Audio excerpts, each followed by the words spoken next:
Yo, how you doing, everybody? Dante the Fernip here. Um, Today's video, I'm gonna do a review for the Disney Plus show called Just Beyond. So it's essentially a comedy horror anthology series by R.L. Stein. It's based on a graphic novel. Um, so the way I found out about this show is I was on my Instagram, and this clip showed up about this girl. She was trying to hide the fact that she was a witch, and I thought it was a really cool scene. So I was like, I checked the comments because Instagram has this thing. People post stuff of clips. They post clips and they don't put the they don't put the sauce, as they say, um, in the video or like at the bottom. And nowhere on the video it says what it is. So you have to go. Sometimes you have to go into the comment section and kind of do some investigative journalism to find out what the show is, what the movie is from, anime. It's very prevalent with anime. They never want to tell you what the anime is from. They'll just post a clip and put some caption over it. Never tell you what it is. But anyway, I'm not gonna get into it. So I was able to find it. It was real easy. So the clip was from the third episode of the series. It's 8 part, eight episode, 8 part, however you want to say it, anthology series, and it's essentially like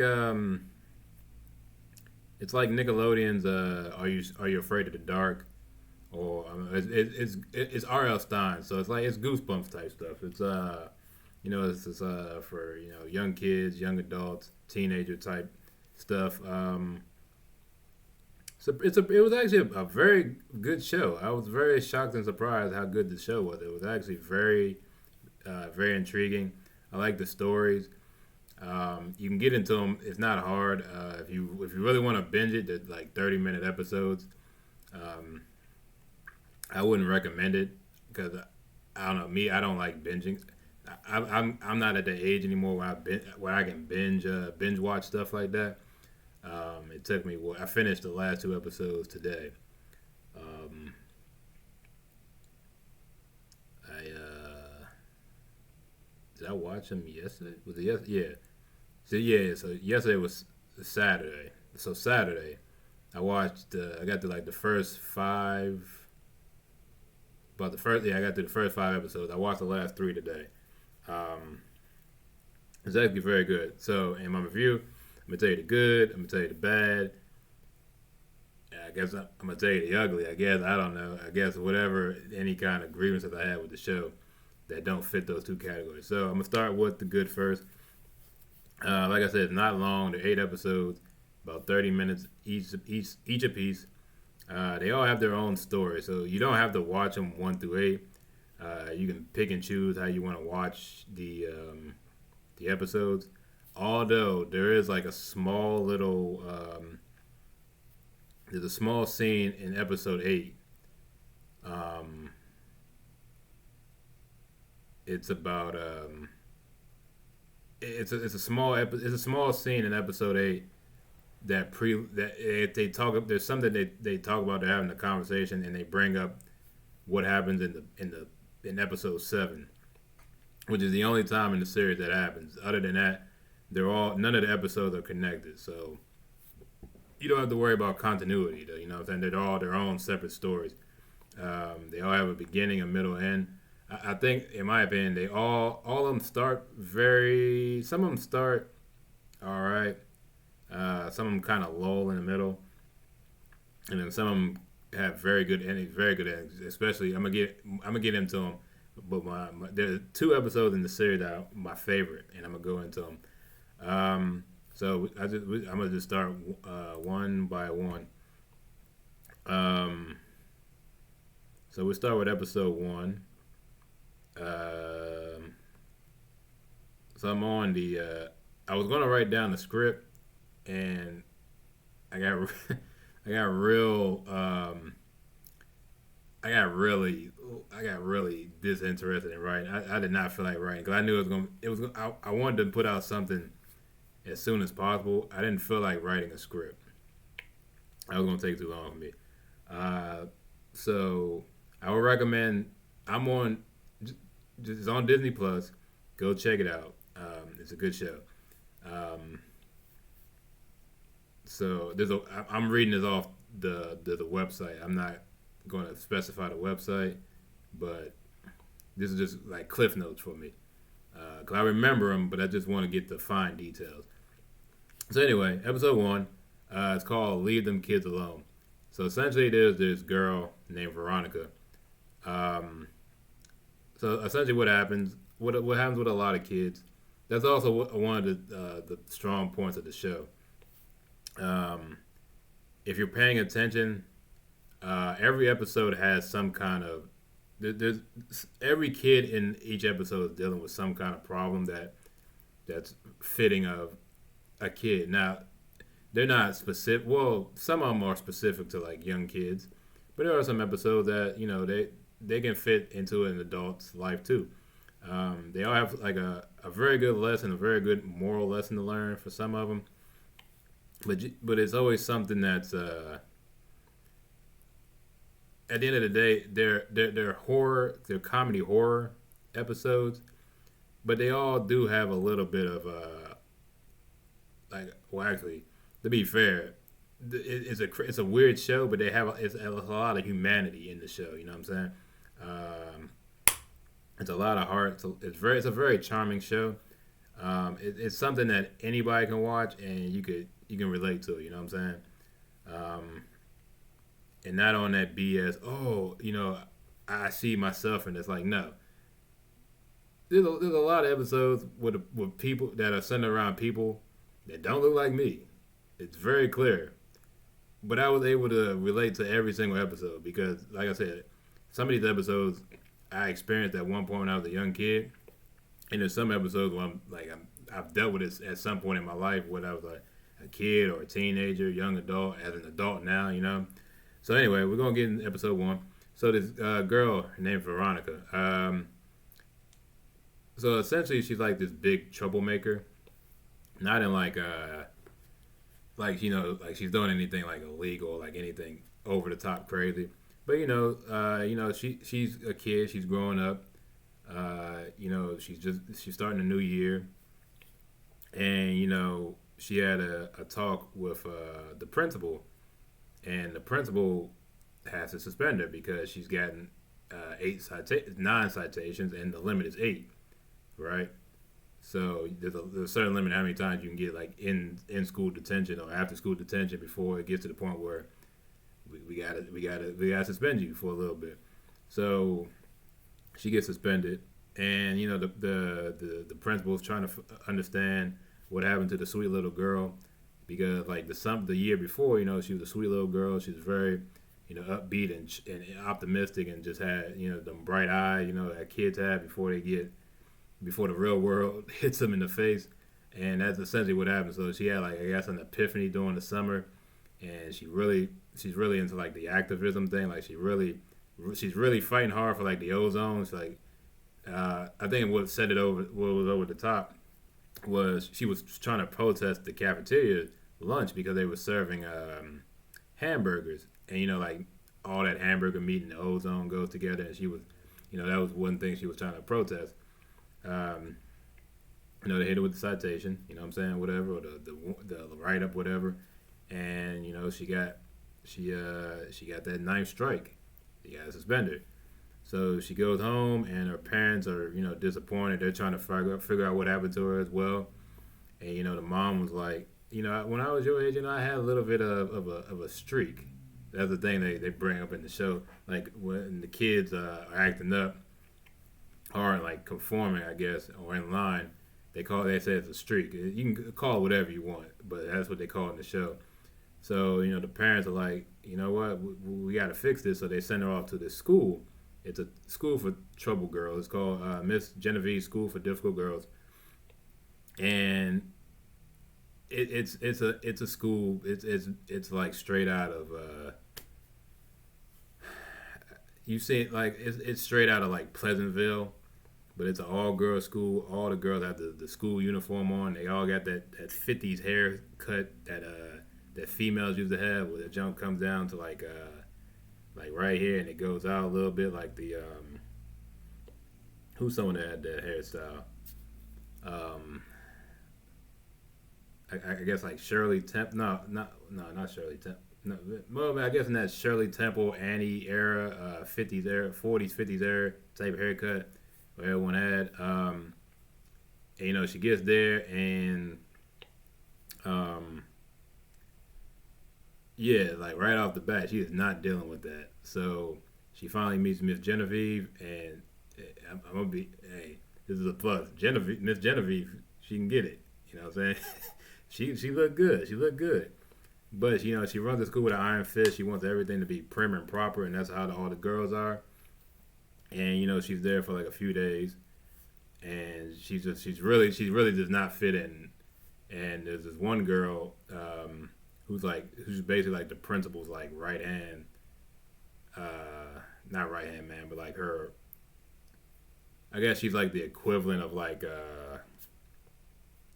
I can't say like a henchman per se. She does have a henchman, but she's more like I guess like the top worker, be like the teacher's pet type girl, and she's in charge of like getting her up to speed and make sure she's comfortable and make sure everything is everything is fine and cool and she assimilates right. And then one day, a few days in, she has to she has to geez. I'm sorry. I'm stuck. I'm not blanking out, but I'm like I didn't. I was reviewing. I said I was gonna do a review, and I'm kind of doing like a.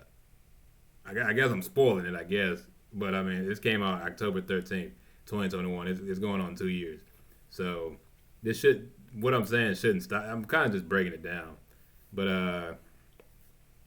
yeah, essentially, she has to get the haircut, the prim and proper haircut, right?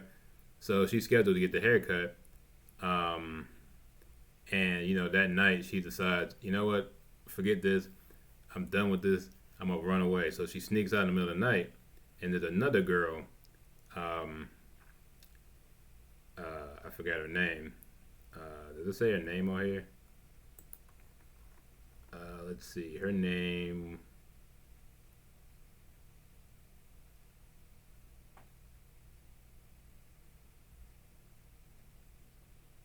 Was it Claire? Was her name Claire? Or was it Heather? Who was Heather? I think it was Claire. Okay, so the girl Claire, I think. I don't know. I can't remember her name because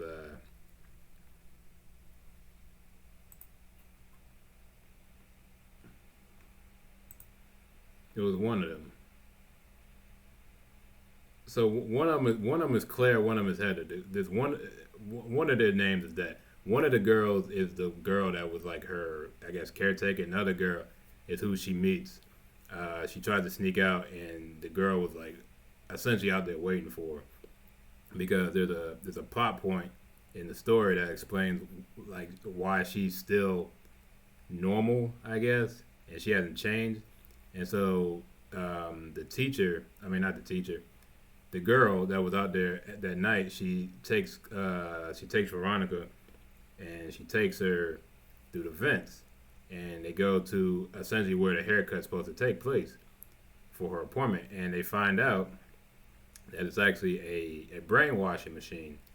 So the girls are actually brainwashed. It's not everyone. They're not naturally fixing the problem. They're brainwashing them. It's not. They're not actually fixing the children. They're just kind of like masking them with like it's what it is, brainwashed. It's not a natural progression to change the behavior. It's essentially the quickest, fastest way, and that's usually not the best way to help fix kids. So there's always something that happens, and they end up getting almost found out, and they decide to the spot the not this the devise, devise, devise a plan. Is that the word? Anyway, they decide to make up a plan to fix all the girls because the girl that helped her out, she and her sister were sent to school at the same time, and when she got brainwashed, it completely changed her personality and her. It's actually really sad because it goes into the point where with like people you know that are real close, and they change, and sometimes they don't change for the better, and they're just completely not who they used to be. They don't even recognize you anymore, but you recognize them, and you see how they change, and it's not for the best. And so they decided, they're gonna find a way to, get the girls back to their normal selves. Um, so essentially, all that, after that, they find out they beat the Miss Genevieve, rescue the girls, unbrainwash the girls, and they kind of have their moment in the courtyard, and the episode ends. So what I liked about that episode, it's a good start to the series. It doesn't because it doesn't go straight into the craziness of R.L. Stein. It has I like the girl who I hadn't seen in years. So apparently the main girl is played by McKenna Grace. So if you don't know who she is, McKenna Grace she was in a lot of movies when she was younger. There was one movie I remember. Well, she played the younger version. If you ever seen Sabrina, The Chilling Adventures of Sabrina, which is on Netflix, very good show. I still got to watch the last season. She played like the younger version of her, and she was also in a movie back in the day with Chris Evans. And the girl can act. She's a very good, talented young actress. So she plays Veronica. I liked her performance. Everyone's performance was very good. The I like the message. I like every episode has a message. What I like the message about in this one, it's called Leave Them Kids Alone. So I think as adults, we try to take we use too much of our power sometimes to try to fix kids, to make them conform and try to fit into what society expects people to be. But I think sometimes we push too far. You know what I'm saying?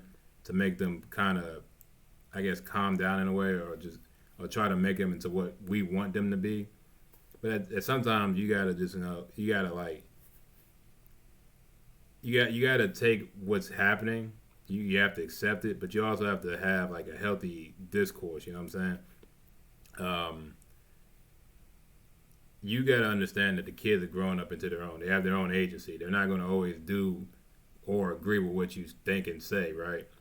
But you also don't. You can't really put the clamps on them and constrict them and not let them grow. You know what I'm saying? The girl, like she really was into environmentalism. She really cared about the ozone. She said when she was talking to the principal, she said it's up to our generation to basically save Earth. And you hear that all the time. With the boomers and Gen Xers and all that stuff. They're always like, well, it's up to us to save the world because the previous generations screwed up. And yes, that is true. But there are ways to do that. Sometimes you have to fight. There's one thing with when people to do this activism stuff. Sometimes you have to fight within the lines. It's like a plan. It's like a sports game. You can fight outside the lines. You can fight outside the field, outside the realms of the rules of the game. But you're not gonna win, right? Or you may win, but people aren't going to look at it. They're going to look at it in a different light, as if they're going to look at it in a different light, as in if you play within the rules of the game and you still win, people will give you a little bit more credit and more respect to what you're doing. You know what I'm saying? Like if you're going out there causing a ruckus, causing chaos to get your point across, people are going to be a lot more defensive towards you, as if you play by the rules, do what you're supposed to do, and do it the right way. Do it in a non anarch and arc. If you do if you do it in a less anarchical way, right? People are a little bit more willing to listen and learn from you, right? You can't force people to change, right? But you can control how you get your message across, and that's what I like about this episode. It's all about, you got to find your voice as a youngin, as a kid, right? And yeah, sometimes you do have to fight the power, because sometimes the powers that be, they're not trying to fix you for the betterment. You know what I'm saying? There's a lot of hidden agendas, and the sad part is the teacher, when she confronts the principal, not the teacher, the principal, Miss Genevieve, she was like, she's like, oh, you going down once the parents find out, and she said something that's very true. The kids, the parents don't care. They really don't care what happens to the kids. As long as you fix the kids, they don't really care about the kids' well being. You know what I'm saying? They turn into like perfect children, but they're mindless drones, and that's not the way to go. Um, so yeah, that's pretty much the first episode. Very good episode. Very good start to the series. My one pet peeve is the parents, they get to play her parents. So she's 14, right?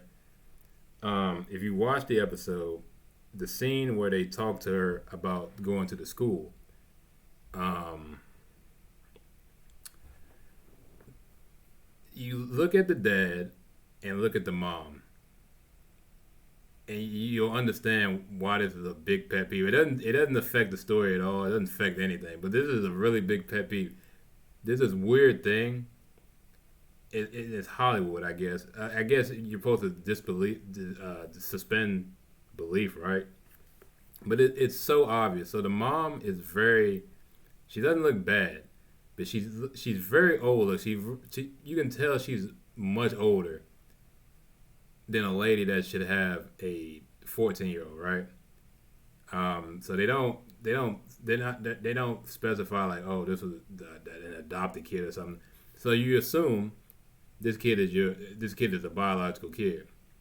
But the mom looks really old. Like, the mom looks old enough to have a kid that's like my age, really. You know what I'm saying? Like between like early 20s to like mid 20s. That's how the mom looks. But the mom looks. That's what the mom looks like. But we're supposed to believe the mom has a 14-year-old, and it just, I don't know. It's not. It was just something I was always thinking about. It doesn't really matter, because the mom and parents aren't even. They're in there for like 5 minutes, and then you never see them again or hear about them. So yeah. Anyway, that was one. That was episode 1. Then we got episode 2. This one's called "Parents Are from Mars, Kids Are from Venus." And so this is one of my favorite episodes of the series, because then you start getting into like the craziness, the supernatural, the extraterrestrial, aliens, and all that. So these two friends, Jack and Ronald, they're best friends. You know, judging by judging by the story, they've been friends for years, because their parents are like really good friends, right? They most likely they've been friends for probably since they were toddlers, right? So but their parents are like very weird. A lot of kids have weird parents. Even if your parents aren't necessarily weird, a lot of kids just think their parents are weird, because they try to, they try to be cool and hip and all that, and try to relate to the kids when they're not doing a great job of getting that across. But it's all love. You know what I'm saying? The parents, they love them a lot. You know what I'm saying? And it kind of, so there was a scene in the beginning. It actually leads to the end of the episode, and it kind of hurt my soul a little bit, because they were having a talk, because he didn't want to. His dad wanted him to come to the grill and learn how to grill, and he was so embarrassed. Him and his friend left, and the next thing you know, he's sitting in his room. You know what I'm saying? He's on his iPad or whatever, his phone or whatever, and dad comes in and talks about it. Like, man, we should hang out. We should go fishing again. And, when you get to that age, you really don't want to you don't want to hang out with your parents. And the part that got me is when they were done, he was like, "Hey, I love you, son." And he didn't say anything to him. He just kind of, he had like a look on his face, like yeah, I know, I just can't say it type thing, And then he went back to what he was doing, and the dad was just kind of, he's kind of, I guess disappointed in the moment because like I love you, son, but he didn't say it back, and I'm like, oh man. Um, so this was the meat of the story is the boys have they were having a sleepover, right? And they were about to hop on the game, but his friend forgot his headphones, and they had to go back to his friend's house to get the headphones. So it's like whatever, okay. And then they found out, oh no. So yeah, it was a sleepover. Um, I think they might have just been hanging out because the parents, like I said, their two parents are friends, real good friends. So every Tuesday or Wednesday they have game night, and you think, okay, cool, parents have game night, whatever, cool, it is what it is. So like I said, after they leave and they're about to hop into the game, and like I said, he forgets the headphones, so they gotta go back get their headphones, and they were about to go to the front door, but all the lights were off, like there was no one at the house, and they're usually at that house for game night, but they see a light in the back.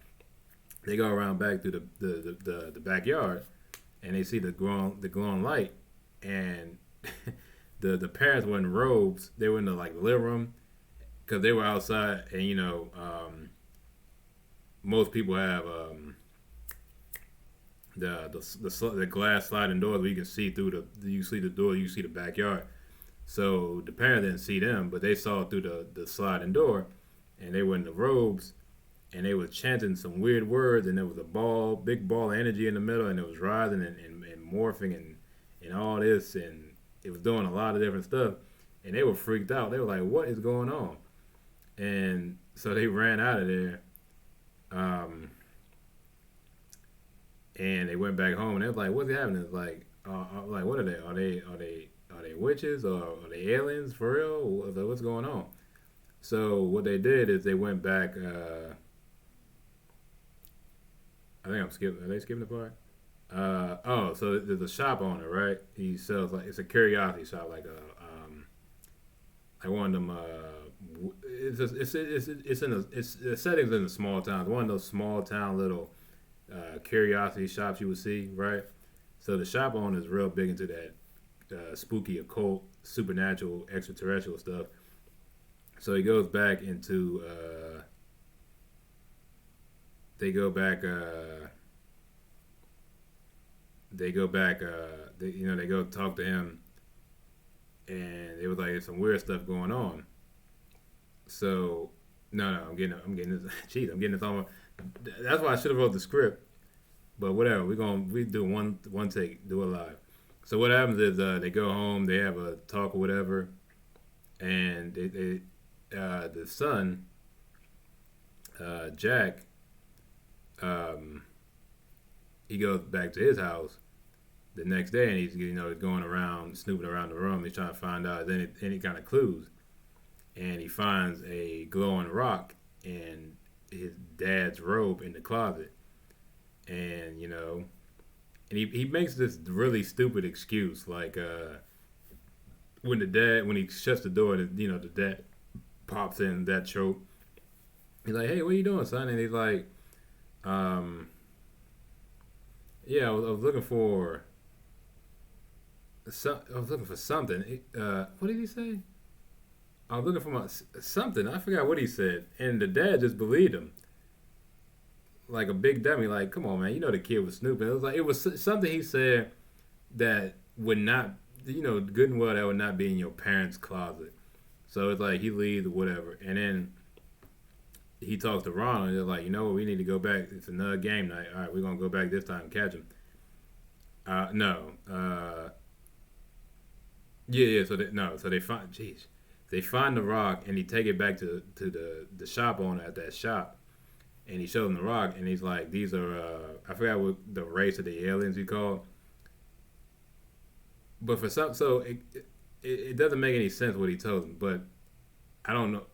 I no, I'll tell you then why he told him that. But he told him like there were basically their parents were gone. There was like a body snatchers thing, so they were essentially swapped out with aliens. And he was like, all right, here's this liquid. Get a little bit of hair, put it in, and if there's any kind of reaction, they're probably aliens. So they go back and they go into the parents' bathroom, and they get they take some hair off the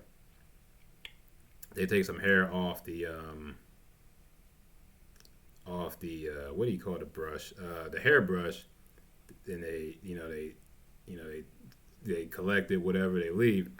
And as they're coming out the bathroom, the mom is just like, because she walked in with the laundry basket, and she walks in, and they walk out, and they look at the boys and the mom look at each other for a few seconds, and then they just walk away. Like, that's not weird. Like, you just came out. It's one thing if your son just came out of your bathroom, but your son and his best friend came out of your bathroom, your bedroom bathroom, and didn't say anything, just leave. And it's like, and then that's when the story, like, at that point, I'm like, okay, the mom knows there's something up, because the dad, it's that trope, like the gullible dad, and the really, not I wouldn't say strict, but like she's more of like she's the one with the common sense in the relationship, and the dad's just kind of like blissfully ignorant type guy. So anyway, they take the hair, and you know what I'm saying, they they put in the thing, and it reacts, and they're like, oh my god, it actually worked, they're aliens, but they need concrete proof. So they go back to the next game night, and the mom, they're doing the seance, the little, not, I guess, seance, or a little ritual thing they do. And the next thing the mom was doing it, and she looked over at the table, and there was a bowl of chips, and her hand turned into a tentacle and reaches out and grabs the chips, and she eat it, and the boys freak out.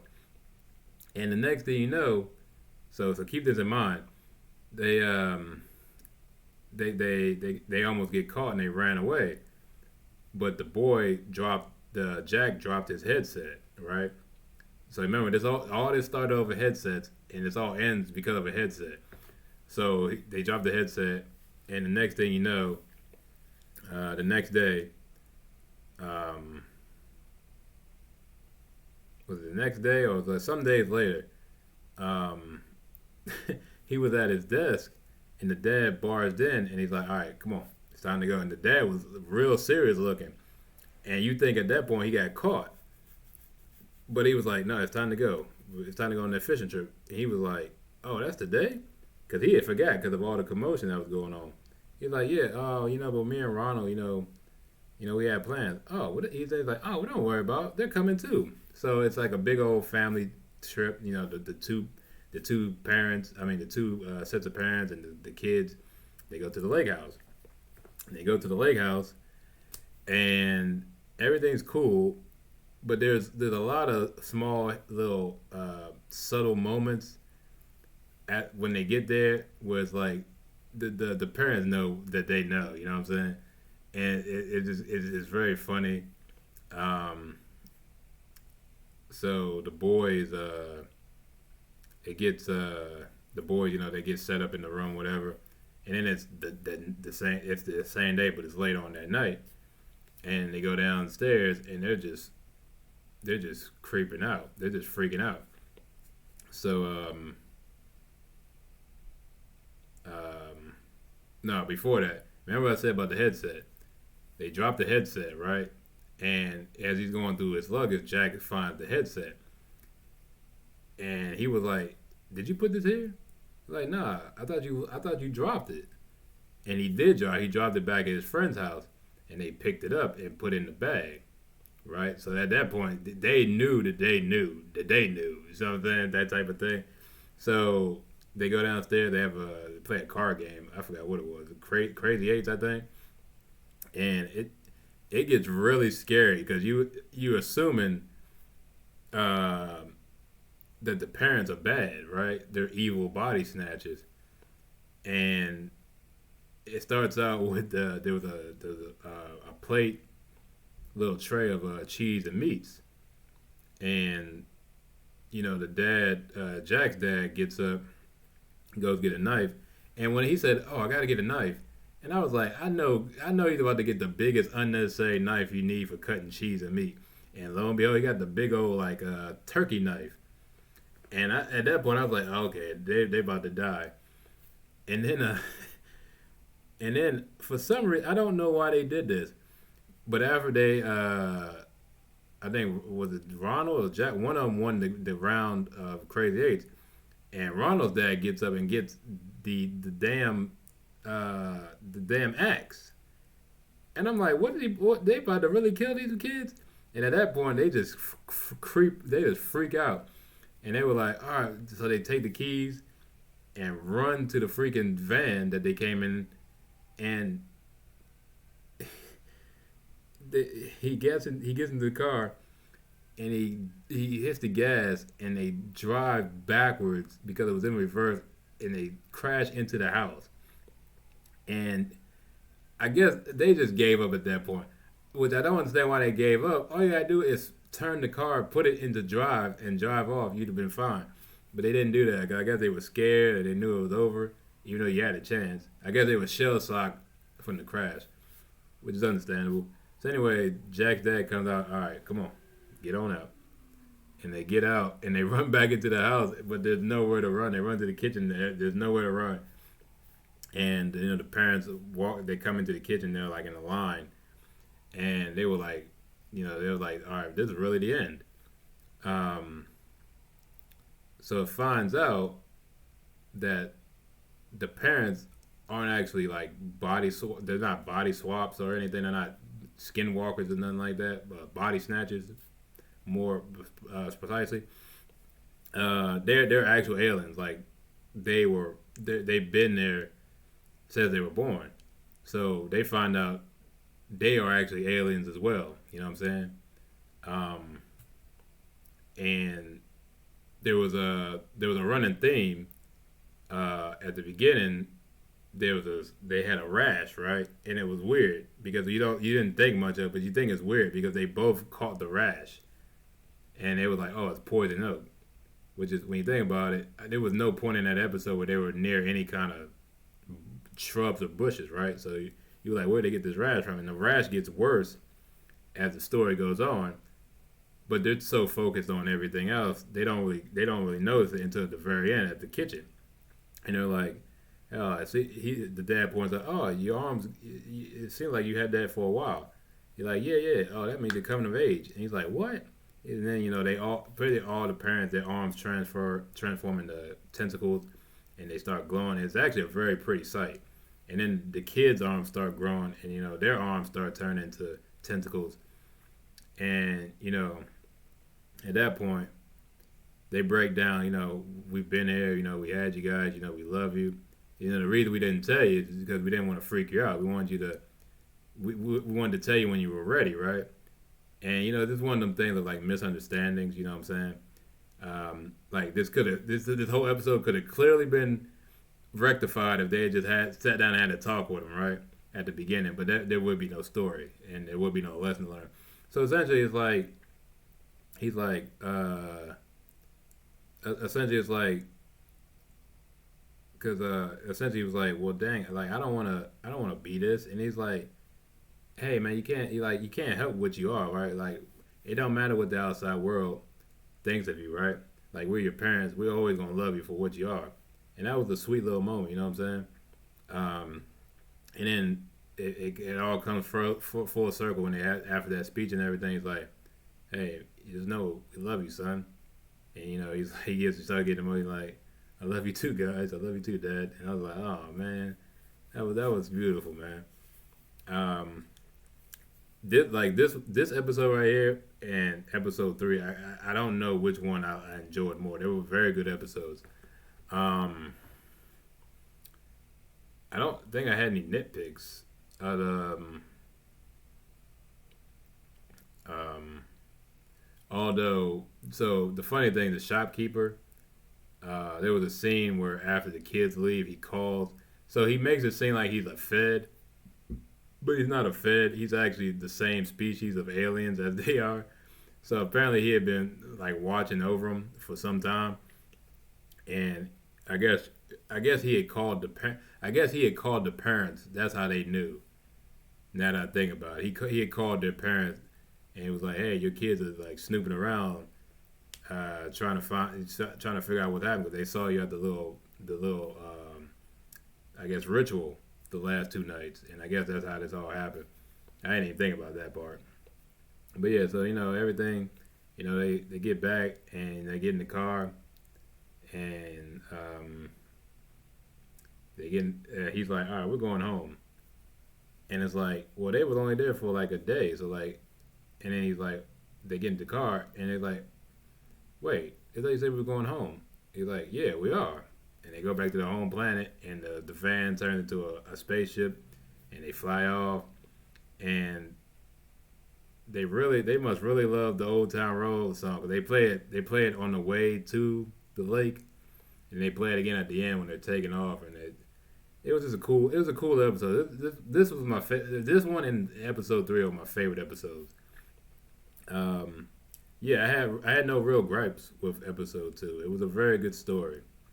Uh, like I said, the thing about like loving yourself and accepting yourself, and understand that if your parents truly love you, they don't care what you look like, bro. As long as you happy, they gonna accept it and love you, bro. You know what I'm saying? So I love that story. Then we get into episode three. Episode three, like I said, I don't know if this one's my favorite or episode two, but this one's called Which Witch. So if you don't know, I actually like a lot of, judging by how long and how detailed I was with the last episode I was talking about. Um, I really love supernatural, like occult stuff to a degree, because some of that occult stuff, some of the movies get real detailed into it, and it's a little too much for some of that stuff. Sci-fi is a little, for me, there's never too much sci-fi. You know what I'm saying? When it starts getting to like the cult, there's a threshold I can endure before that shit makes my it makes my skin like just thinking about some of them occult, like for example, oh jeez, I'm getting chills. Like every time I think of that movie, that damn demon from Insidious, that oh my god, that shit is creepy. If you don't know, I'm recording this in my room. I have all the lights off. All the lights are off in my house, bro. That shit. Oh god, that is creepy. I can thug it out and watch it, but I always get them chills when I watch it. Stuff like that, any kind of like paranormal stuff like that. That stuff gives me chills. But I enjoy it though. If it's done at a certain level, you know what I'm saying. If it doesn't get too crazy. Um, so anyway, episode three, which witch? Um, so basically, there's a girl named Fiona. Um, it was very confusing at the beginning because she's at school. Um, she's hanging talking with her friend. They're walking in the hallway, and a popular girl runs into her, and she says some stuff about her, and she calls her a witch. And at the beginning, I was assuming it was like, I mean, clearly she was being derogatory, but I was assuming she was calling her like, like a witch, instead of a bitch, a witch. But apparently she's an actual witch, right? So after that happens, she goes into the bathroom, and she tries to title because she has right here. She has She had like the witch mole or boil, I guess, and she had the yellow. She had the not yellow. She had the silver streak in her hair, and what else? What else did she do? She tied it up, and I think those were the main two things. It was the hair and the boil she had. And when she gets home, she actually has she wears contacts because she has like the purple hue, you know what they use for like for like supernatural beings in movies. She got like it's actually a very cool effect. She had like the purple, like the real dark, like I don't know what it's a purple. It's like a very purple, like not magenta, like a God, like a purple. It's like a like an amethyst violet color. It's really cool, but she has to wear that them contacts all the time because she's ashamed of herself for being a witch. Which find out in this world, witches are actually just a common folk of people. Apparently, there's other folks of people. We'll get into that later on. Um, but anyway, so she gets asked out to the dude named Emilio. Now, remember this name, Emilio. So he asked her to the homecoming dance. Now, the scene, what I just said about the basically the proposal for the homecoming dance, that was the clip I saw, and basically that's all the witch stuff happens. She's talking to the boy, and her familiar cat pops up out of nowhere, and the cat just hounding her. Hey, you need me to do anything? You need me to hurt this boy or something like that? You need me to put a curse on him or something? And it was just a very funny scene, very cool, funny scene.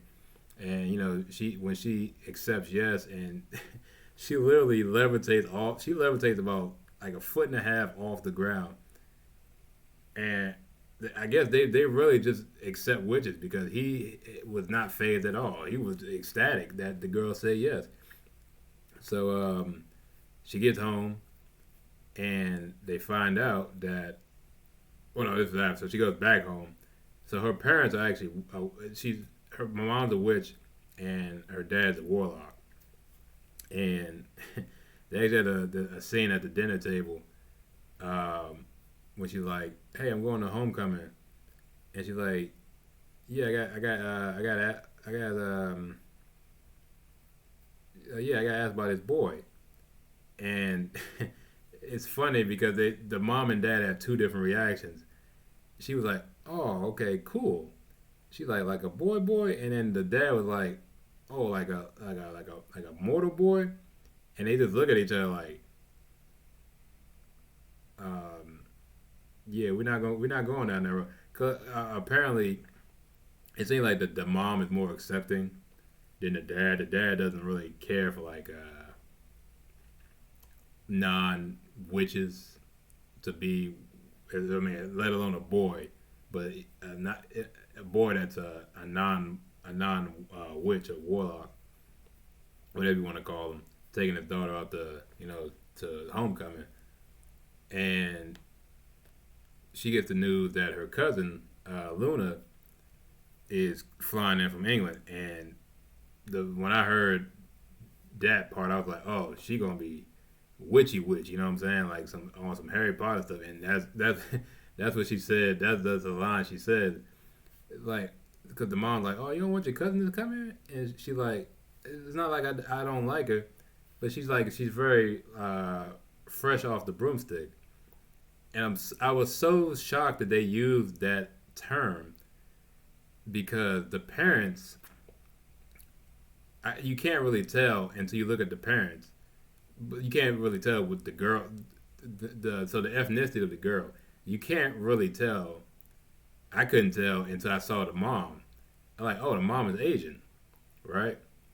And then the dad pops in, and it's kind of hard to tell what he is until they get real close up on it. It's like, oh, he's Asian too. So it's funny that they let that slide fresh off the broomstick because of the thing with Asian people. If you don't know, they made a TV show, so it's fine. But there's a TV show called Fresh Off the Boat, which I guess it's not just an Asian term; it's an immigrant term. It's essentially people that are fresh off the boat. well, now I guess fresh off the plane, I guess, because no one, unless you're coming from like, like I guess like South America or something, or you come from like the Virgin Islands or the like Jamaica, all them areas over there. I guess you would come on a boat, but nowadays you just get on a plane to travel. You know what I'm saying? So I was very surprised they used that term. I thought that was actually very clever. I have no problem with the term, but I know if there's someone out there that's gonna be like, "Oh, this term is offensive because it's almost like fresh off the boat." But that's a real term. That's a term for like immigrants, and that's essentially what the cousin's going to be.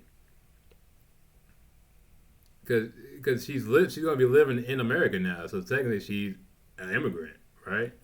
She's not she's a foreigner, so yeah, it makes sense.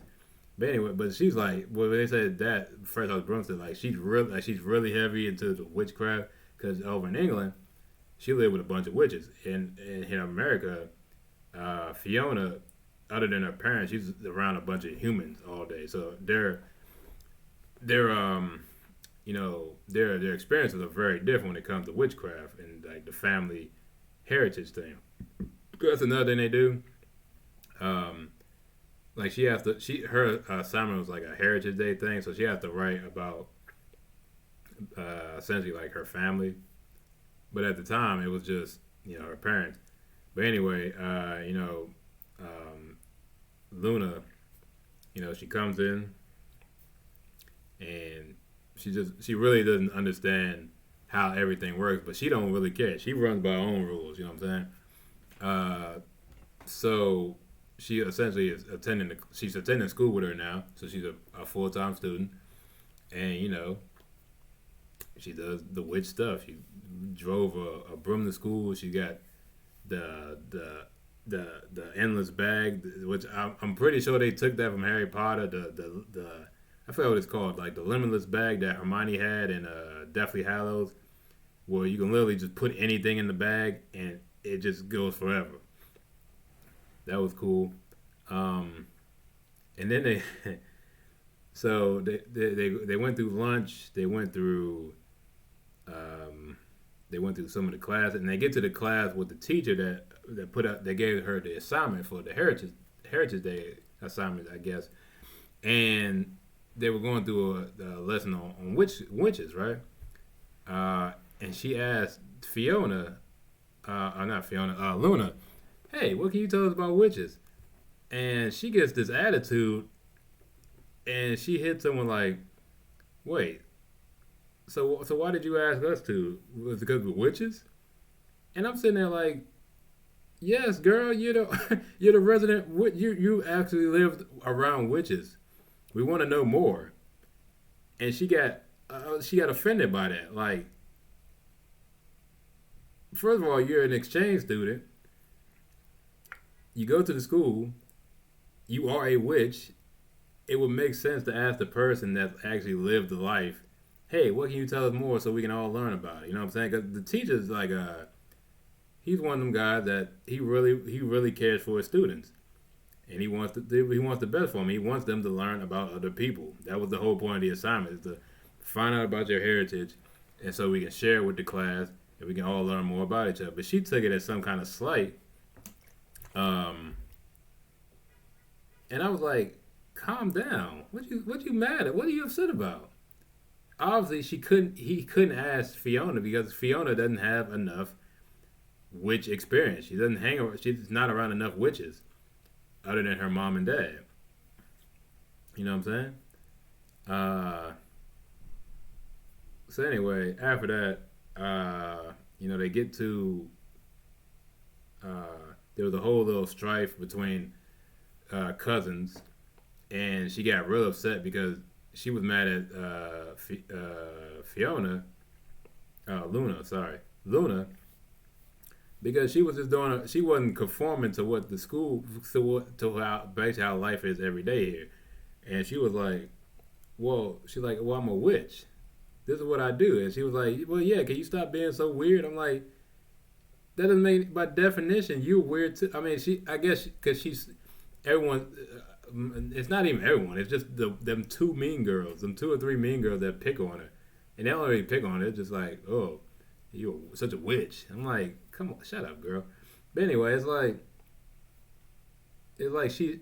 Yeah, I feel like that's another thing. Like I said, it's a lot of these episodes deal with like identity, like inside and outside, dealing with your body changes, mentally, physically, stuff like that, emotionally. And it's one of the emotional episodes where it's like you gotta accept what you are, man. Like, and I get to what happens afterwards. So after that, they have the little fight, and she storms off and slams her locker, and the mean girl sees her locker partially open because she slammed it and then lock and catch, right?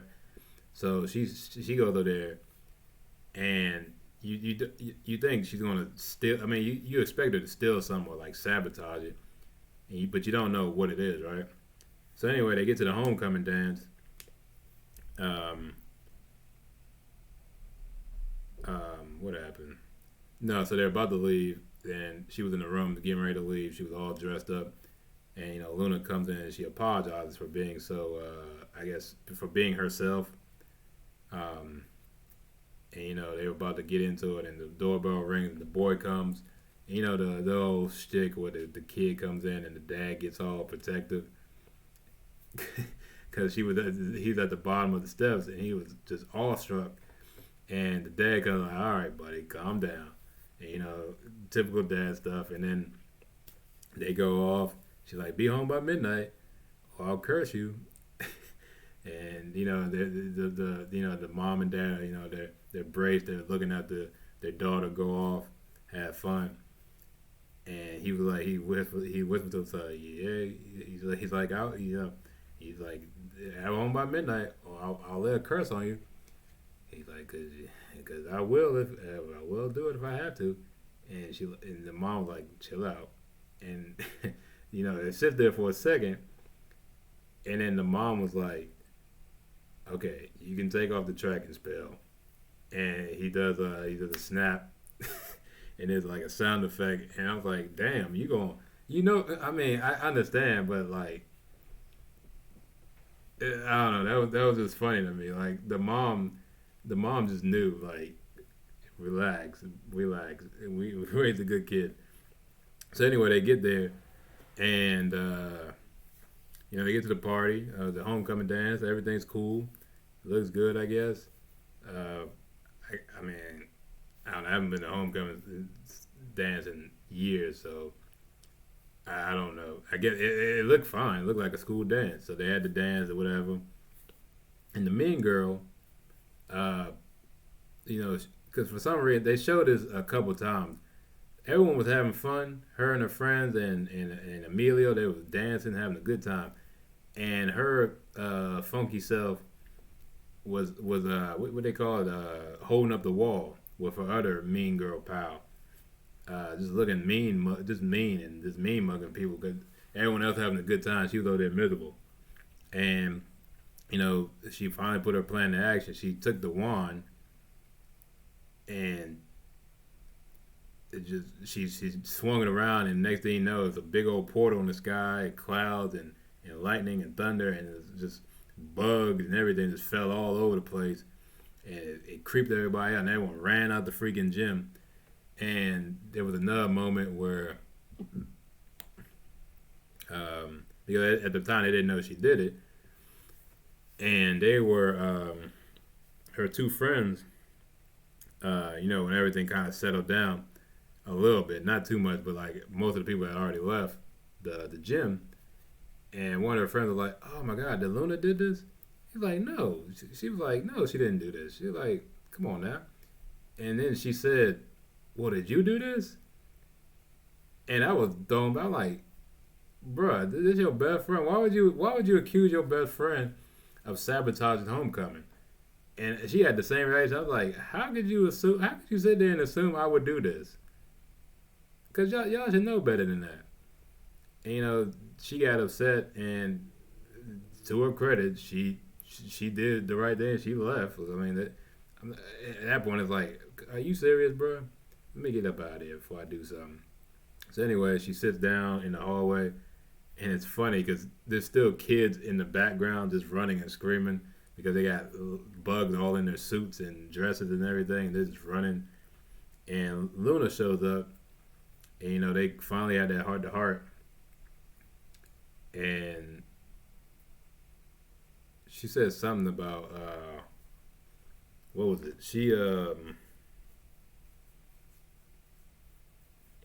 They had like a heart to heart about just embracing the fact that they are witches. You can't hide it. At some point you gotta embrace who you are because hiding who you really are is just gonna make you cold and bitter and miserable, which is I'm about to get to it. But anyway, so she has the heart to heart with her cousin, and she's like, you know what?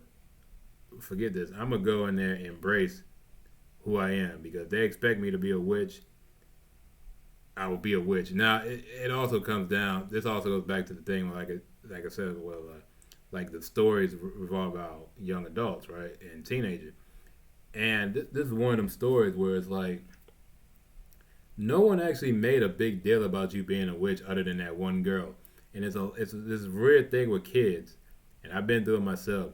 Well, kids will take like the words or the opinions of like one person, and they'll skew that, and that'll affect their whole outlook on themselves.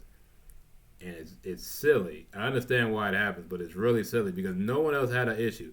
Actually, the teacher was ecstatic that you were a witch because he said something at the beginning like, "Oh, I'm 1% witch like you." I'm like 1%. That is that even possible? Can you be 1% of something or some anyway?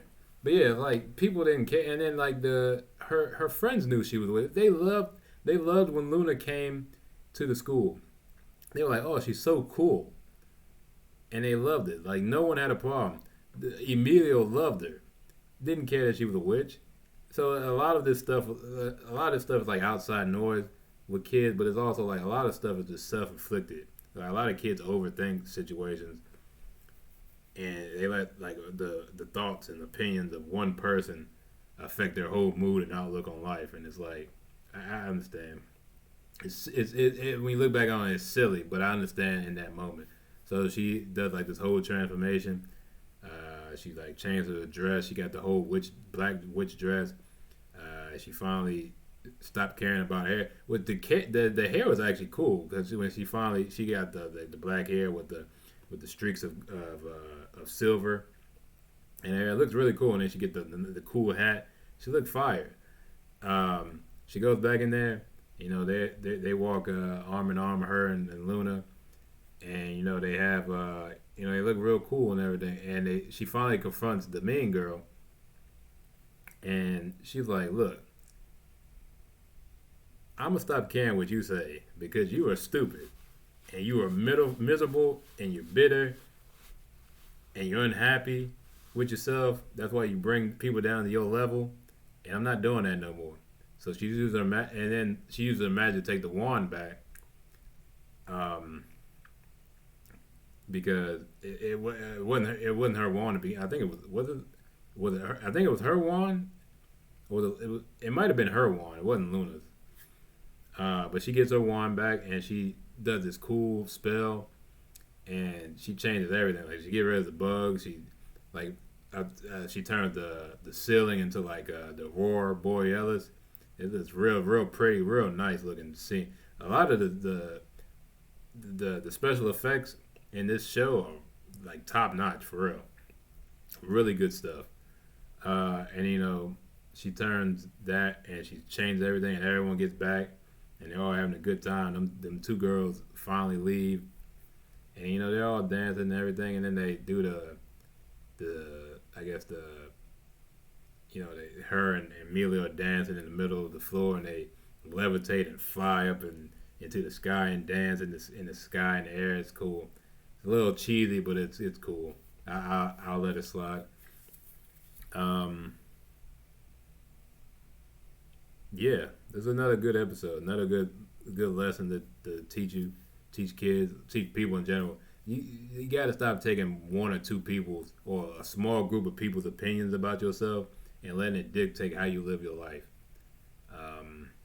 I mean, this is a story for everyone because whether you're in school, you're out of school, you're in work, or social media especially, man, just live your life, man. If it ain't hurt nobody, um, and if it's really suffocating you that bad on the inside, then just be yourself.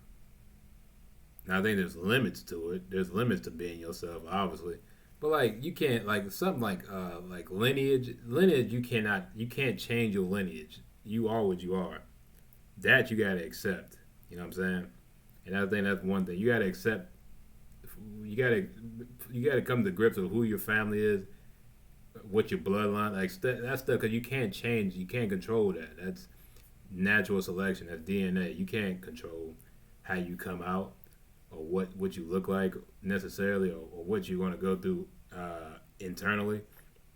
You know what I'm saying? That's all luck of the draw. So yeah, that was a good story. Uh, like I said, I don't know which one I like, but I like two and three. They were the best episodes in the series. Um, I don't know. It's very hard if I had to rank them. I would put two and three at tie for first, but I'll do the ranking at the end. Um, hmm. This was another episode I didn't really have any gripes with. Um, no. So this is another nitpick. So you know how in the first episode or with the second episode with the aliens. So you remember when I said remember when I said if this all could have been avoided if they had just sat down with the boys and talked to them and told them, right? Because if they had saw the rash earlier and explained it to them, like sat down and explained it to them, yeah, it would have been jarring. But you could have got rid of so much confusion. Now I understand without these events happening, there's no story, right? You got to have the MacGuffin. Sometimes it's an item, sometimes it's a misunderstanding. In this case, a lot of the stuff is like either misunderstandings or just, there's certain stuff that like so at the end when Fiona finally understands and and embraces who she is, she uses her powers and she uses her powers with such ease. It's like sometimes like you had all that magic power. If you had just stood up for yourself at the beginning, this wouldn't have happened. But like I said, these events have to happen in order to have the story. Another thing, it's always this trope of people that don't have powers trying to use magical items, knowing they can't use them. For what I know, uh, for what I've seen in media, right, and because of like movies, TV shows, books, uh, people that don't have magical powers, usually when they use magical items, it does not go well because you don't have magical powers. You're a human being. You're not supposed to be using these items. The magical people should be using the magic items. I'm surprised that's all that happened when she used the item to sabotage the homecoming. I'm surprised that's all that happened. But it's also getting to the point where, like, the fact that she could just use it all willy nilly and do that, is like, was she a witch too? Because that I don't understand. Like, she just kind of, she knew what, like, she cast a spell with such ease, but they never really explain or focus on that girl. Like, is she a witch too? Because I think from how the story went, she's human. She doesn't like witches unless it's like a self hatred thing.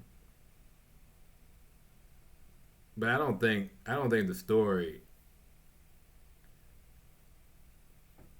But I don't think the story. I don't know if the story would go that deep into self hatred. You know what I'm saying?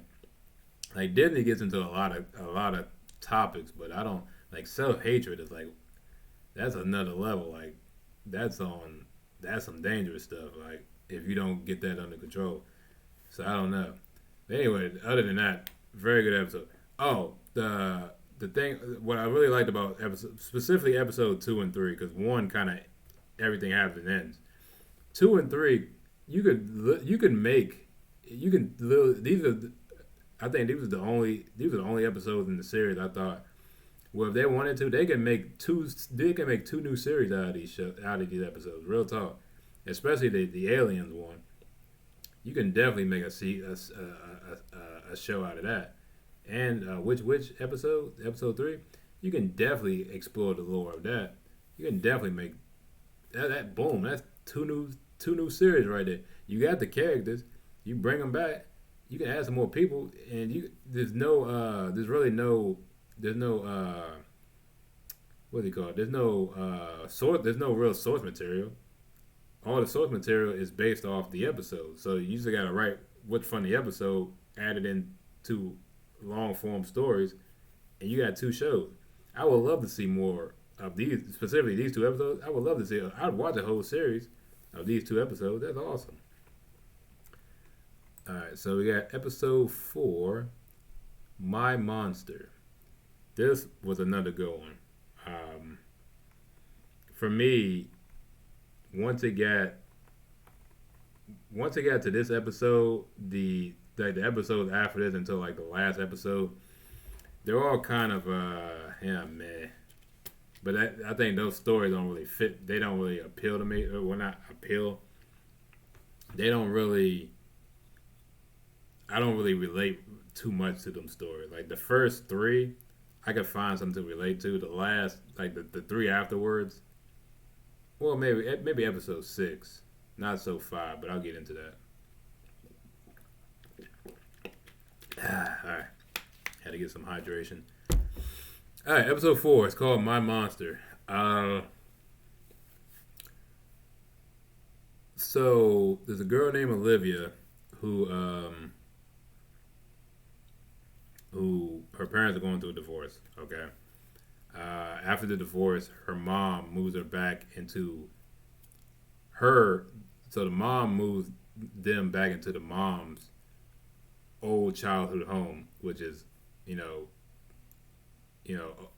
I'm saying? Like, so it's one of the real old homes. It's gotten over time. Stuff like,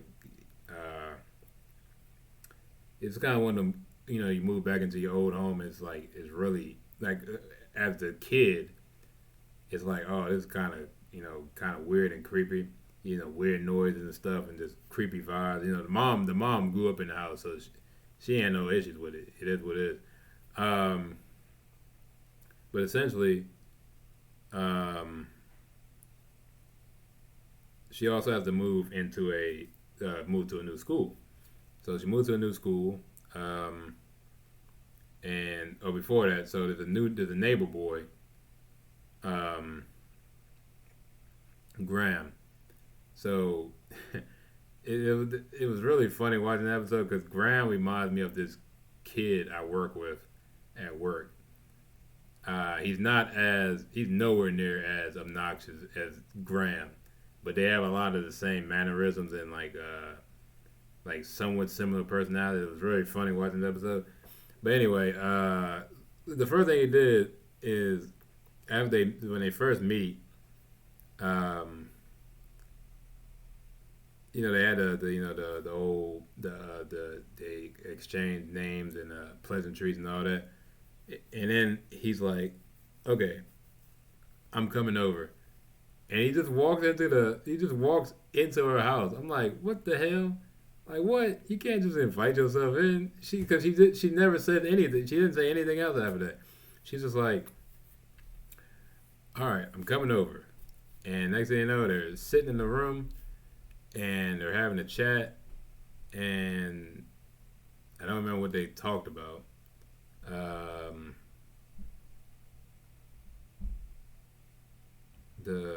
So the next thing, I'm trying to remember when this happened. Did it happen before or after? I don't know. So anyway, what happened was they go to school. It's the next day, whatever, school starts, and they walk in, and Graham introduces her to this other girl who's on the cheer team because she told her she was a a stunt person, flyer, stunt person, whatever. Whoever the girl they throw up in there, she was that, and at old school.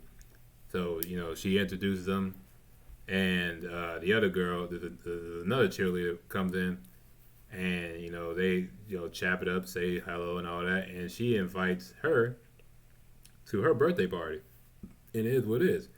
But it's at an amusement park with this really wild, crazy roller coaster, and apparently she's very apprehensive to go because I guess she has a fear of either fear of heights or fear of roller coasters, one or the other or both. So anything that happens, but stuff gets really weird as they're talking. Like time starts to slow down. She starts hearing this weird music that apparently no one else hears, and she's looking down the hallway, and like a door opens, and it's very ominous how slow it opens. And before anything happens, she gets snapped out of it by the girl that invited her to the birthday party, and she's like, "Oh yeah, I'll come. All right, cool. Oh yeah," and she's like, "Oh, you should come to the tryouts." He's like, "Yeah, yeah, okay, cool, whatever. I got you." And she goes around her day. Um, so they go to tryouts later that day. It was late that day, I think, or the next day, and they're going to tryouts, right?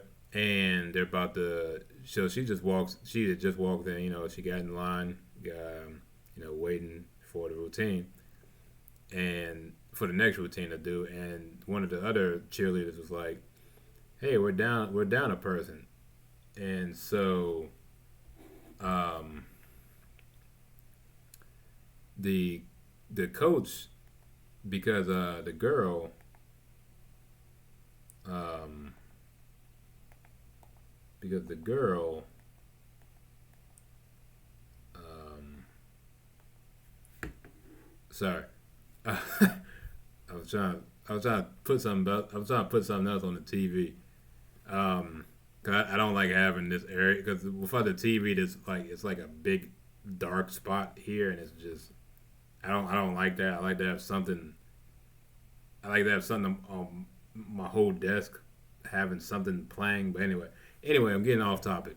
So anyway, they're at the tryouts, and Olivia wasn't even about she wasn't going to get in. But then the girl that's having the birthday party, she was like, "Hey, coach, put her in." Yeah, she was a flyer to old school, and she was like, "All right, get in there." And she was very hesitant. She went in there and did it anyway. And she was like, because she was like, "Well, I don't know the routines." It's like it's easy, just follow the routines, real simple. And he was like, the guy said something, and something, and he said, and I lost. He said that I got the first two things, and then he said some other stuff, and I had no idea what he was talking about, and neither did she. But she did it all right, and she did the thing, and they got up into the little formation to throw her into the air, and uh, this is wild. What the sequence of events?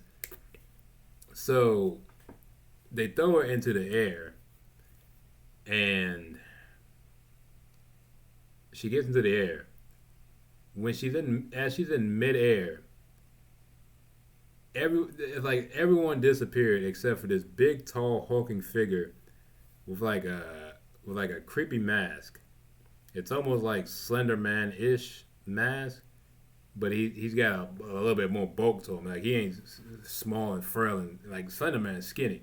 This dude was like he had some, he was built like a regular dude. He just had the creepy mask on. So she sees the creepy dude in the mask, and she freaks out. And the last thing you want to do in any kind of aerial sport is freak out in midair. She freaked out in midair, and she lands flat, face first into the mat. But I don't understand why there was three. I think it was three or four dudes that threw her into there, and none of them went to catch it, which is mind-boggling because I can understand if she went like straight up in the air and then came down like 3 feet in front of him, right? I understand because then it's a scramble, but she literally went up and I guess the guys moved back instead of catching her. They moved back and let her fall flat on her face. And I was like, what the hell? Why didn't y'all catch her? And I was like, that's crazy. But anyway, she was fine. And then next thing you know, they had she goes to the library with Graham because they had been investigating what was going on before, and she tells them what happened again. Because so what I'm telling you now, this is the second time. There was a part before, uh, like the first time they started researching the monster. This is the second time, and she tells them what happened at the tryouts, and he's doing a Google search, whatever, trying to break down based off the details of what she's experienced, and there's nothing there, and he says something to her, like he says something to her that made her stop and think for a second, and then anyway, she goes home, and this is near the end of the episode.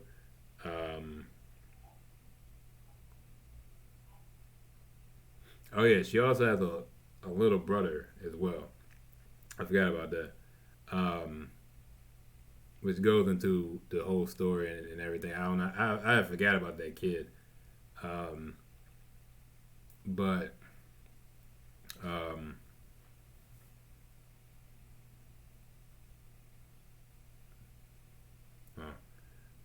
sorry, I'm really distracted by this Bordeaux video. Um, so yeah, she's at home. It's a dark, storm, rainy night. Typical horror stuff.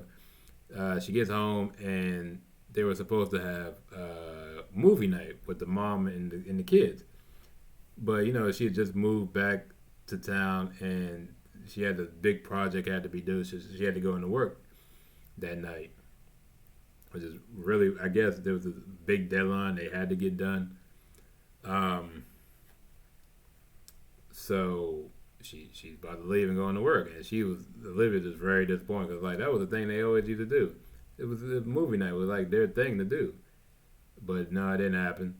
So as she's leaving, she hears the doorbell, and Olivia, um, she's sitting on the bed, and the mom was like, "Oh, that's Mrs. Oh, Miss such and such or whatever," and it find out that was she was she used to babysit the mom back in the day, and it was funny because she was like, "Mom, come on, seriously, I don't need a babysitter." He's like, "Oh, come on, she's fine, she's nice," and she leaves, she's about to leave, whatever. She hadn't left yet. She was still in her room, I guess, getting ready to leave. But she's sitting on the couch, and the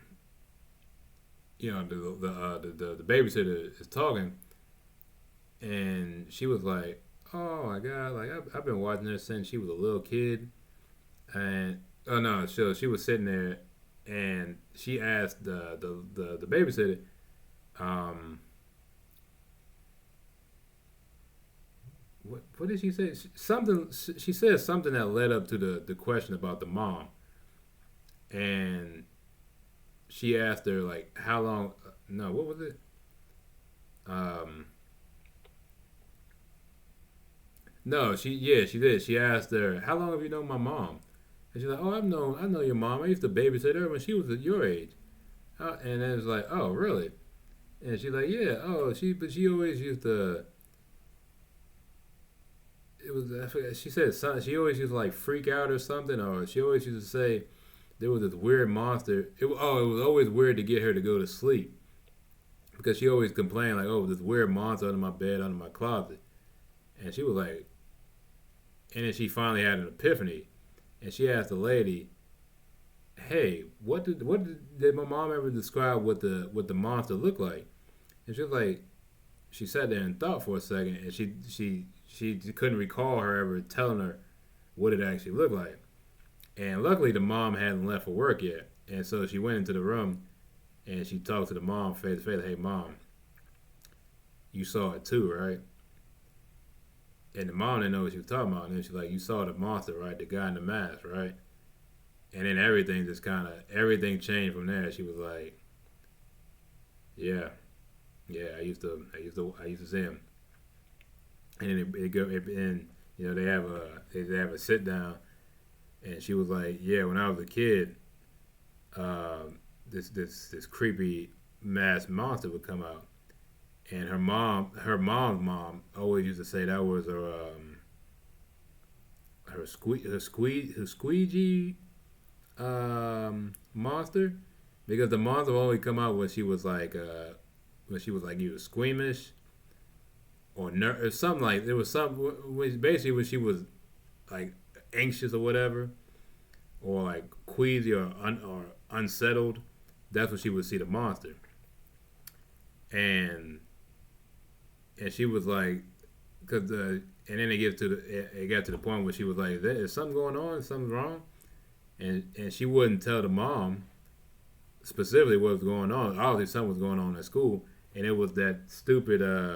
Part of it was trying to fit in the cheerleading stuff, the moving, the divorce, and all that, and the roller coaster. So it was a whole bunch of stuff going on at once in her life, and she was bottling up what she was feeling and how she was feeling, and that was that's essentially what the monster is. The monster is your anxiety monster. Your it's essentially the monsters we all create in our head when stuff is when we're dealing with stress, essentially.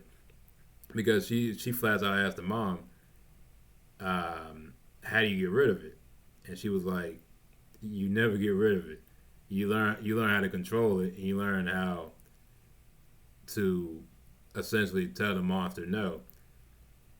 Because she said she even the monster herself had to learn how to tell the monster, had to learn how to tell it no. Like, I'm in control. You don't control me. I control you, right? Because stress. You control your stress. Can't nobody else control the stress for you. You know what I'm saying? If you let the stress consume you, you let the anxiety consume you, you're gonna hurt yourself, and you're gonna make it's a downward spiral. You gotta get out that mentality. You know what I'm saying? If you gotta talk to somebody, get help. You do what you gotta do to get out of that funk, I guess. Because like the mom said, it never goes away. There's no way to get rid of anxiety and nervousness and depression and uncertainty. That stuff's impossible. No matter how no matter how good your life is going, there's always going to be the moments when you have to when you're going to feel stress and anxiety and anxiousness and uncertainty. But you don't let the monster win. You control the monster. It's your monster. That's the name of the episode. My monster. It's your monster. You control it. So essentially, the mom was about to leave, and she's like, "Do you want me to take off?" She was like, "I'll take off for the night." She's like, "No, no, no. I got this. I got this." You know. She's like, "You sure?" Like, "Yeah, I got this." So fast forward like a few hours later, uh, the babysitter's knocked out. The younger brother is, I think it was asleep, and Olivia was doing something, and oh no, she went downstairs to the kitchen, and she did the thing where you do in the horror movies. You flip the light on, flip the switch off, and then nothing happens, and then you flip the switch and flip it off and flip it on again, and the monster pops up and jumps and scares you. That's exactly what happened. And then the next thing you know, the kid upstairs starts screaming, and she hauls ass. She runs upstairs, hauls ass to the second floor, and she sees the monster. She sees the monster walk into his room, and that's when she runs in there, and I guess it's just you ain't thinking straight. But she runs into the room, and she closes the door, and she takes the dresser that's by the door and pushes it in front of the door. And I'm like, girl, that's a monster. That is a spirit essentially. that's like a figment in your head. How what does that? That's not going to stop it from coming in the room. I was like, that doesn't make any damn sense. So anyway, um, so she turns around and she finally sees the monster face to face, and the monster doesn't really do anything. That's the thing. The monster doesn't do anything. The monster is just there to I guess to remind you that he exists and that you gotta put your foot down and actually control him. So nothing. He doesn't do anything. He just looks at it and he walks around. He's at the base of the bed. He walks around to the side of the bed with the kid, and I think that's when I think her adrenaline and I think when she stopped thinking about, I think she just needed something else to take her mind off everything. So when she saw her brother was in danger, I think that's when her flight and fight um, kicked in, and she was like, "No, that's enough, and you need to stop." And she's like, "No, no," and then she gets real aggressive, and she's like, "No," and he stops, and he kind of raises up and looks at her, and then he does the thing like, "Hey, turn around," and like turn around again, and face the wall or something like that. I can't remember. I think she said face the wall. Oh, no, she said turn around twice and then face the wall, or something like that. And then she like turned and faced me, and she walks around to the side where he was standing in front of her brother. And at that point, she had finally, I guess not I guess conquered in a sense. Well, conquered, yeah, for the time being. But she finally had come to grips with essentially what was going on in her life, and she couldn't let like the fear control her. So she does this. She does a kind of like like she stands in front of him. She touches him on the face, and she pulls the mask off, and you never see what the monster is, but because when she takes the mask off, the camera flips and it's showing her from her. It's showing like it's like a POV perspective of her taking the mask off of the monster, and she kind of looks at it and she smiles, and then the scene ends, and then it cuts to the next day or whenever the party was. She leaves, and she's all happy and chipper, and the girl pops up in the car and they're getting ready to go, and the mom was like, how parents are, they're just concerned. She's like, "Hey, are you sure you want to go?" It's like, "Yeah, yeah, I'll be fine, mom, I'll be fine." And she's like, "Okay," and she goes and um, she goes to the amusement park. They're about to get on the ride, and she gets in the ride and sits down. And I guess the monster creeps up again, and it's kind of funny because she's sitting down, and the next thing they flip the camera, and the monster's sitting right next to her, and she was like, "Hey, the seat's taken." And Graham shows up, he's like, "Who are you talking to?" And she was like, "An old friend." And he was like, "Okay." So he takes the seat down, and then the ride takes off, and it's really funny looking. So they show the roller coaster at the top of at the incline, and it shoots down, and you see in there's an empty seat, there's an empty set of seats behind them, and the monster's just sitting like right behind them on the ride. And it's really funny. Um, but yeah, My Monster, that was a good episode. Uh, it's like episode one where that it kind of it concludes and it does what it's supposed to do. It tells the story, the beginning, middle, end, and it ends and it has a conclusion, and that's the end of the story. Um, yeah. It was a good episode. Like I said, there was a few things that I got. These are just pet peeves. Especially the thing with the flyer when, like I said, when she went up in the air. I don't know why none of them went to catch. Because if you watch it, the way she hits the ground is like they just let her fall to the ground. I'm like, bruh, there's four of y'all there. Catch her. I know that's not a. I know that's not a. I know that's not a thing in Chile. Like if someone falls like that, you just let them fall. No, because if it's on the basketball court in the middle of an actual game, she's gonna bust her face open on that hardwood. Or if, like a football game, she's gonna bust her face open on the football field. I know it's got grass, but there's dirt underneath. Like it ain't. She ain't falling into a mud puddle. I was like, damn. Um,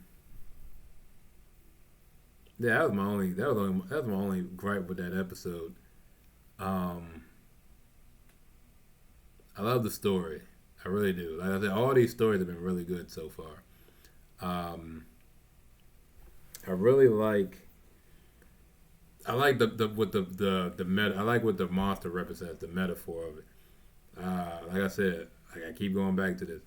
Every story has something for that everyone can relate to. It don't matter what you are, even what you how old you are, how young you are, because we all go through this stuff. It's all anxiety, overwhelmingness, uncertainty. We all go through this stuff, and sometimes when we don't channel our fear and uncertainty properly, we create monsters. That's essentially what it is. We create monsters in our head that don't exist, but we feed into it by not addressing the problem, and it gets worse and worse, and it's going to affect you.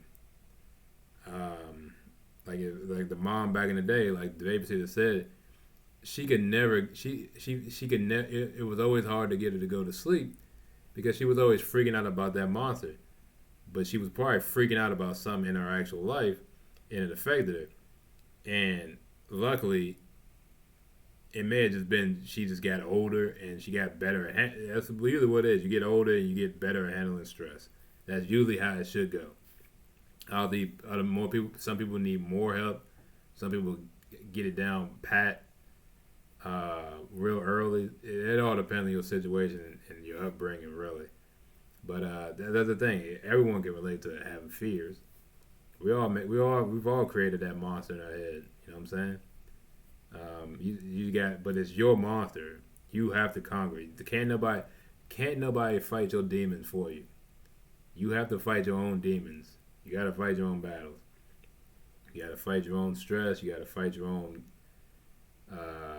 your uncertainties in life. That stuff you have to buckle down and try to conquer that because with all you can have all the outside help in the world, but can't nobody help you in your mind. You know what I mean? That's up to you. It's your mind. You have to fix that. You have to fight that. You can have outside help, but if you don't do the work to if you don't do the work to to beat the monster, it's going to consume your life. That's just the fact of it. And I really love this story. Like I said, I loved all the stories, man. Because you can, like I said, every single story so far, episode 1 through 4, I have related to. Like I said, 5 through 7, partially part of episode 8. At that point, it kind of became like I think that for me personally, the stories went down a little bit, not necessarily in quality, but like a relatability. Um, but yeah, I think I'll get into that in another video, in the next video actually, because I went on for let's just say an hour or 40 minutes. I'll talk about 4 episodes in an hour and 40 minutes. That's incredible. Um, Especially with no actual script. Um, I think part of it just I went through the whole story, man. I don't know. But yeah, definitely check this out. I highly recommend this because, like I said, it's only 8 episodes, bro. You can finish this in like you watch an episode a day. You can finish it in a week if you really want to. If you really like if you really watch it at that pace, which is fine. Shoot, like they're only like 30-minute episodes. Definitely check it out. Just Beyond on Disney Plus. It came out in October of 2021, so it's about 2 years old, but it's a very good show. Very good show. Um, like I said, it's got a lot of very good life lessons. Very good. Um, it's got something that everyone can relate to. That's the beautiful thing about the show. Even though it just does it in a comedic way, and using comedy and horror to kind of bring people together. It's a very cool concept. I really like it. I've been reading R.L. Stein, watching R.L. Stein stuff, Goosebumps. Been watching that stuff for years, man.